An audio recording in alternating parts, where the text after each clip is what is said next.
அண்மைச் செய்தி 2015 சேலம் கருமலை கூடல் காவல் நிலையத்தில் விசாரணைக்கு அழைத்துச் செல்லப்பட்டவர் உயிரிழந்த விவகாரத்தில் கருமலை கூடல் காவல் நிலைய 2 காவல் உதவி ஆய்வாளர்கள் உட்பட 7 போலீசாருக்கு மொத்தம் 10 லட்சம் ரூபாய் அபராதம் விதித்து மாநில மனித உரிமை ஆணையம் உத்தரவிட்டிருக்கிறது.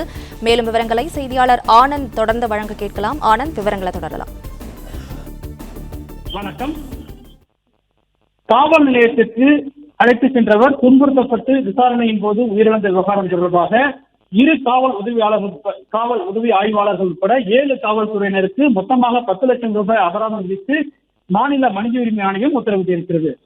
சேலம் மாவட்டம் கருமலைக்கூடல் கிராமத்தில் பழனிசாமி என்பவர் கொலை செய்யப்பட்ட தொடர்பான வழக்கில் கடந்த 2015ஆம் ஆண்டு சந்தேகத்தின் அடிப்படையில் அதே கிராமத்தைச் சேர்ந்த கோகுலக்கண்ணன் என்பவரை மேட்டூர் காவல் நிலைய அப்போதைய உதவி ஆய்வாளர் ஹரிகரன், கருமலைக்கூடல் காவல் நிலைய உதவி ஆய்வாளர்கள் கீர்த்திவாசன், சிறப்பு உதவி ஆய்வாளர் வேணுகோபால் மற்றும் காவலர்கள் என 7 பேர் விசாரணைக்கு அழைத்து சென்றனர்.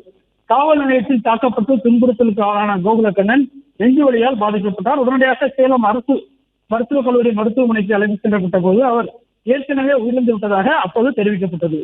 இந்த சம்பவத்தை கண்டித்து அப்போதைய எம்எல்ஏ மற்றும் ஊர் பொதுமக்கள் சார்பில் போராட்டம் நடத்தப்பட்டது. இந்த போராட்டத்தின் அடிப்படையில் வெளியான செய்தியின் அடிப்படையில் தமிழ்நாடு மாநில மனித உரிமை ஆணையம் தாமாக முன்பு வழக்கு விசாரணைக்கு எடுத்துக் கொண்டது.